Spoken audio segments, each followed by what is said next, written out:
बच्चों नमस्कार। आज हम लाए हैं यूपीपी यूपीएसआई के लिए हिंदी का प्रैक्टिस सेट। यह प्रैक्टिस सेट संख्या 3 है। शुरू करते हैं पहले प्रश्न से। पहले प्रश्न में दिया हुआ है निर्देश। निर्देश में कह रहा है 1 से 5 तक के प्रश्न में निम्नलिखित अपठित गद्यांश को ध्यानपूर्वक पढ़कर उस पर आधारित दिए गए प्रश्नों के उत्तरों में से सही उत्तर का चयन कीजिए। अपठित गद्यांश क्या है? हमारी हिंदी सजीव भाषा है, इसी कारण इसने अरबी फारसी आदि के संपर्क में आकर इनके अनेक शब्द ग्रहण किए हैं। अब अंग्रेजी के भी शब्द ग्रहण करती जा रही है। इसे दोष नहीं, गुण ही समझना चाहिए, क्योंकि अपनी इस ग्रहण शक्ति से हिंदी अपनी वृद्धि कर रही है। क्या भाषा की विशुद्धता के किसी भी पक्षपाती में यह शक्ति है कि वह विभिन्न भाषाओं के पारस्परिक संबंध को न होने दे अथवा भाषाओं की सम्मिश्रण क्रिया में रुकावट पैदा कर दे? यह कभी संभव नहीं। हमें तो केवल इस बात का ध्यान रखना चाहिए कि इस सम्मिश्रण के कारण हमारी भाषा अपने स्वरूप को तो नष्ट नहीं कर रही, कहीं अन्य भाषाओं के बेमेल शब्दों के मिश्रण से अपना रूप तो विकृत नहीं कर रही। चलिए अब पहले प्रश्न से शुरुआत करते हैं। इसका पहला प्रश्न पूछ रहा है कि अवतरण का उपर्युक्त शीर्षक क्या होगा? पहला ऑप्शन दिया हुआ है हिंदी भाषा के गुण दोष, दूसरा ऑप्शन है हिंदी भाषा, तीसरा ऑप्शन है हिंदी भाषा की ग्रहणशील स्वरूप। तीसरा ऑप्शन ही सही है, ऑप्शन सी सही जवाब है। प्रश्न संख्या 2 में पूछ रहा है कि सजीव भाषा से तात्पर्य क्या है? अब पहला ऑप्शन है विभिन्न भाषाओं के सम्मिश्रण से उद्भूत सम्मिश्रित भाषा। दूसरा ऑप्शन है ग्रहण शक्ति से अपने शब्द भंडार को बढ़ाने वाली भाषा। तीसरा ऑप्शन है विभिन्न भाषाओं के नए नए शब्दों को ग्रहण करके बनी नई भाषा। तीसरा ऑप्शन ही सही है, ऑप्शन सी सही जवाब। अगला प्रश्न प्रश्न संख्या 3 में पूछा है कि हिंदी में नए शब्दों को अपनाते समय किन बात का ध्यान में रखना चाहिए? पहला ऑप्शन है नए शब्द केवल अरबी फारसी और अंग्रेजी भाषा से ही लिए जाएं। गलत। दूसरा ऑप्शन है हिंदी में बेमेल शब्द बिल्कुल ना आए। तीसरा ऑप्शन है हिंदी का असली स्वरूप अक्षुण्ण रहे। तीसरा ऑप्शन ही सही, ऑप्शन सी सही जवाब। प्रश्न संख्या 4 में पूछा है कि हिंदी में नए शब्दों का आगमन उचित है क्योंकि? पहला ऑप्शन है इससे हिंदी की केवल हानि ही नहीं लाभ भी है। दूसरा ऑप्शन है भाषाओं की सम्मिश्रण क्रिया साहित्योन्नति के लिए आवश्यक है। तीसरा ऑप्शन है भाषा की विशुद्धता का पक्षपाती भी इसे रोकने में सक्षम नहीं। चौथा ऑप्शन है इससे हिंदी की समृद्धि होती है। चौथा ऑप्शन ही सही है।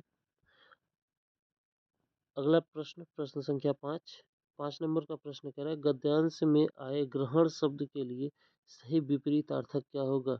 ग्रहण का विपरीत अर्थक होगा मुक्त, ऑप्शन सी सही जवाब। प्रश्न संख्या 6 क्षुधा शब्द का विलोम क्या है?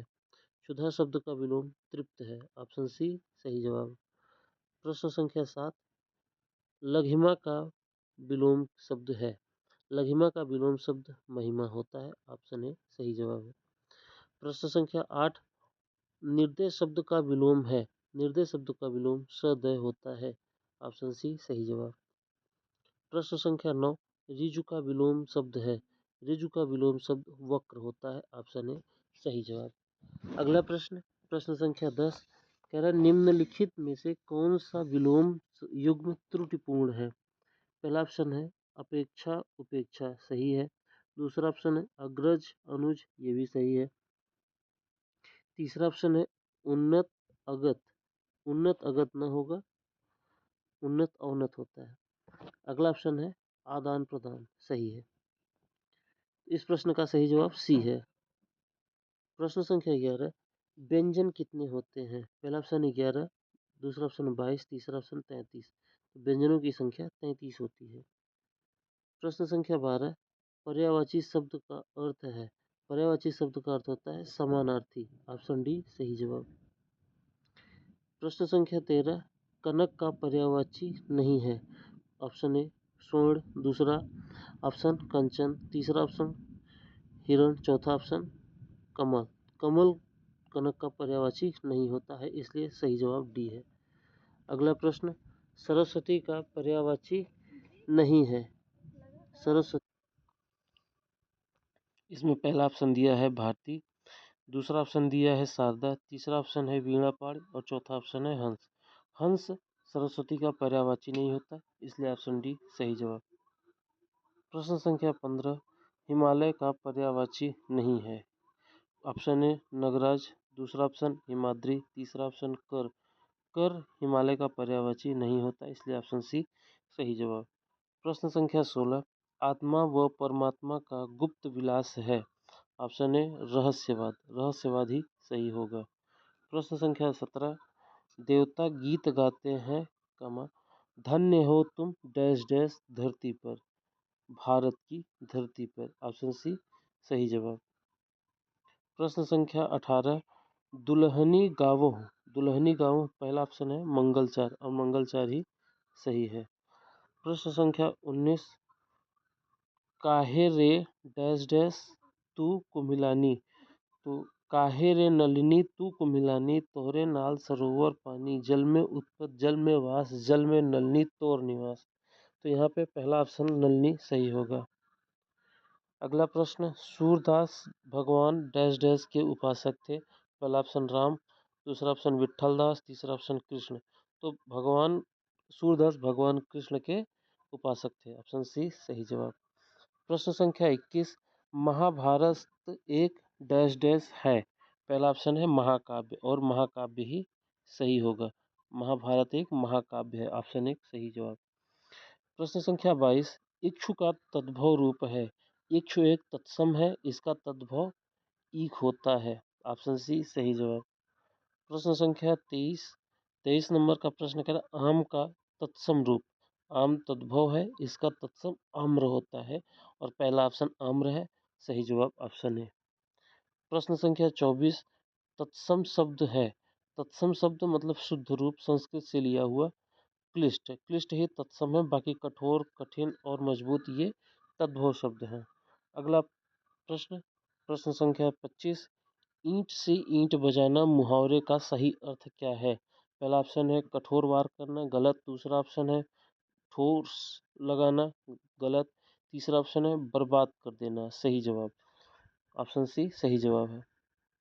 उड़ती चिड़िया पहचानना मुहावरे का सही अर्थ है। पहला ऑप्शन अनुभवी होना, दूसरा ऑप्शन वाक चतुर होना, तीसरा ऑप्शन मन की या रहस्य की बात समझ लेना, ऑप्शन सी सही जवाब है। प्रश्न संख्या 27, इनमें संख्यावाचक विशेषण कौन सा है। पहला ऑप्शन है सात और सात ही संख्यावाचक विशेषण है। प्रश्न संख्या 28, निम्न में से कौन विशेषण नहीं है। ऑप्शन ए शीतल, ऑप्शन दो सुंदर, तीसरा श्यामल, चौथा मोहन। चौथा ऑप्शन मोहन ही सही है, मोहन विशेषण नहीं है। प्रश्न संख्या 29 कह रहा है निम्न में कौन विशेषण है। पहला ऑप्शन अनुरक्त, अनुरक्त ही विशेषण है। अनुशंसा, दूसरा ऑप्शन अनुभव और अणु ये विशेषण नहीं है। प्रश्न संख्या 30, अशुद्ध वर्तनी वाला शब्द है। पहला ऑप्शन है वर्षा ऋतु, ये शुद्ध वर्तनी है। दूसरा ऑप्शन अंतर्राष्ट्रीय, ये भी शुद्ध है। तीसरा ऑप्शन है ऋषिकेश, ऋषिकेश में ये वाला री होना चाहिए जबकि री लिखा हुआ है, तो ये अशुद्ध वर्तनी है, ऑप्शन सी सही जवाब। प्रश्न संख्या 31, शुद्ध शब्द रूप है। पहला ऑप्शन है दुर्निवार, ये गलत है। दूसरा ऑप्शन है दुनिवार, ये भी गलत है। तीसरा ऑप्शन है दुहनिवार, ये भी गलत है। चौथा ऑप्शन है दुर्निवार, ये सही जवाब है, ऑप्शन डी सही जवाब। प्रश्न संख्या 32, शुद्ध वर्तनी है। पहला ऑप्शन है अनधिकार, अनधिकार ही सही होता है, अनाधिकार नहीं होता। अनधिकार भी नहीं होता, अनाधिकार भी नहीं होता, अनधिकार होता है। चलिए अगले प्रश्न पे, प्रश्न संख्या 33, 33 नंबर का प्रश्न कह रहा है कि शब्दानुक्रम में सही वाक्य है। पहला ऑप्शन है वह गरीब आदमी है, गलत। वह आदमी गरीब था, ये ऑप्शन सही है, ऑप्शन बी सही है, ये क्रम में सही है। वो आदमी की विशेषता बता रहा है गरीब है, जबकि पहले ऑप्शन में कह रहा है गरीब की विशेषता बता रहा है आदमी, तो ऑप्शन बी सही जवाब। प्रश्न संख्या 33, निम्न में से शुद्ध वाक्य क्या है।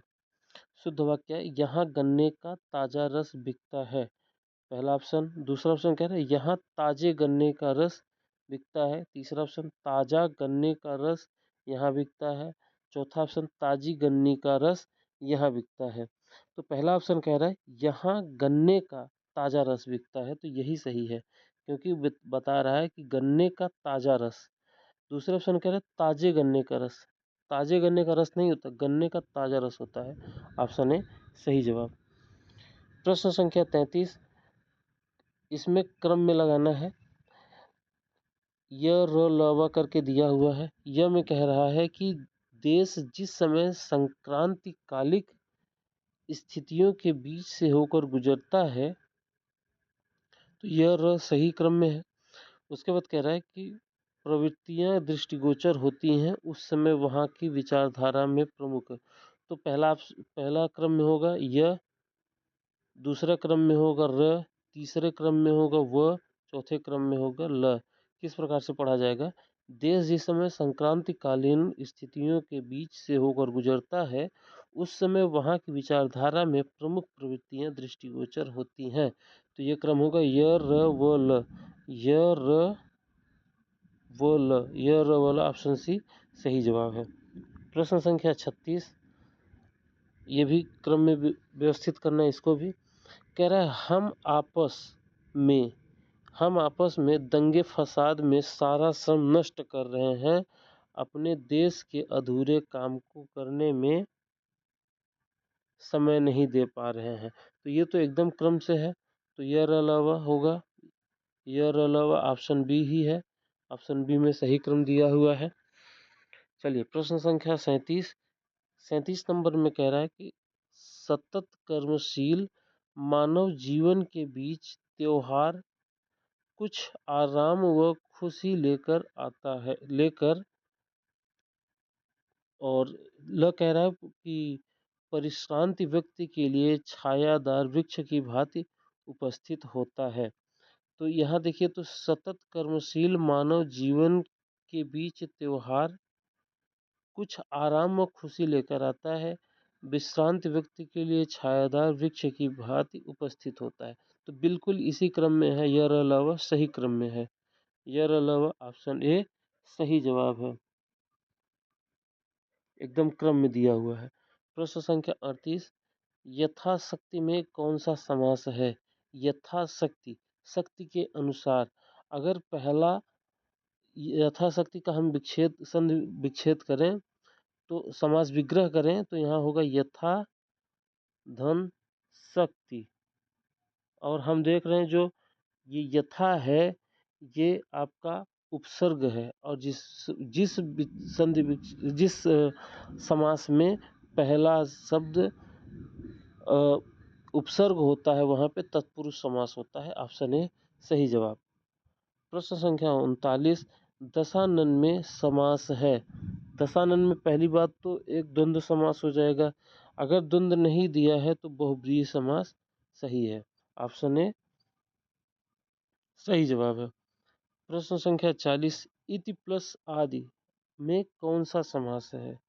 इति प्लस आदि में इत्यादि हो जाएगा, इत्यादि। और यहाँ पे ई प्लस अ या हो गया और यहाँ पे जड़ संधि हो जाएगा।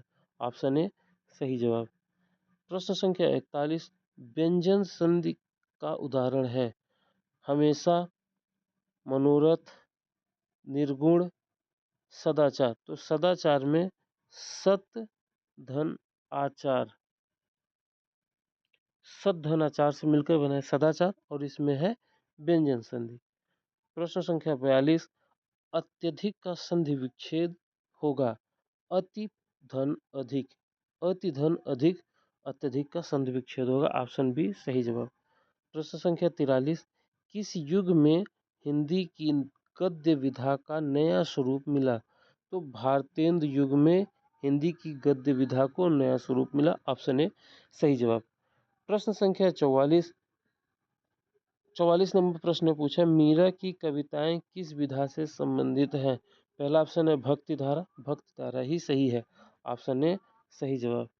प्रश्न संख्या 45 में कह रहा है निस दिन बरसत नैन हमारे, सदा रहित पावन सब ऋतु हम पे, जब से श्याम सिधारे। तो इसमें वियोग है, वियोग में गोपिकाएँ कह रही कृष्ण के बारे में, जब से कृष्ण चले गए हैं हमारे आँख से क्या नाम है कि आंसू गिर रहे हैं। तो ये इसमें वियोग है गोपिकाओं का कृष्ण के प्रति, तो वियोग श्रृंगार हो जाएगा। ऑप्शन बी सही जवाब। प्रश्न संख्या 46, अब लो नसानी अब न नशे हो में कौन सा रस है? तो इसमें शांत रस है। ऑप्शन बी सही जवाब है। प्रश्न संख्या 47, हिंदी काव्य रसों की कुल संख्या कितनी है? हिंदी काव्य रसों की कुल संख्या 9 है। भरत मुनि ने 8 रस बताए हैं, जबकि अभिनव गुप्त ने 9वां रस शांत रस बताया। तो हिंदी काव्य रसों में रसों की संख्या कुल मिला के 9 रस है। 8 + 1 9। 48 नंबर का प्रश्न कह रहा है अलंकार के मुख्यतः माने जाने वाले भेद क्या है? अलंकार मुख्यतः 3 होता है, लेकिन यहाँ पे ऑप्शन में 3 नहीं दिया है, तो 2 ही सही होगा। कौन कौन से? शब्दालंकार, दूसरा अर्थालंकार, तीसरा उभयालंकार। उभयालंकार 3 प्रकार का अलंकार होते हैं। यहाँ पे तीसरा 3 नहीं दिया, तो 2 ही सही होंगे, शब्दालंकार अर्थालंकार। 49 नंबर का प्रश्न कह रहा है इस बार कोई पराग नहीं, कोई मीठा नहीं, कोई विलास नहीं में अलंकार कौन सा है? तो इसमें अलंकार होगा अन्योक्ति अलंकार। प्रश्न संख्या 50, कामायनी प्रमुख रचना है किसकी? पहला ऑप्शन है पुष्पदंत की, दूसरा पंत की, तीसरा मलुकदास, चौथा जयशंकर प्रसाद। तो जयशंकर प्रसाद ही सही जवाब होगा। कामायनी जयशंकर प्रसाद की रचना है। तो ये 50 प्रश्न कंप्लीट होते हैं बहुत ही आसान भाषा में और छोटे वीडियो में हमने कंप्लीट किया। मिलते हैं अगले वीडियो में। अपना ख्याल रखिए। जय हिंद, जय भारत।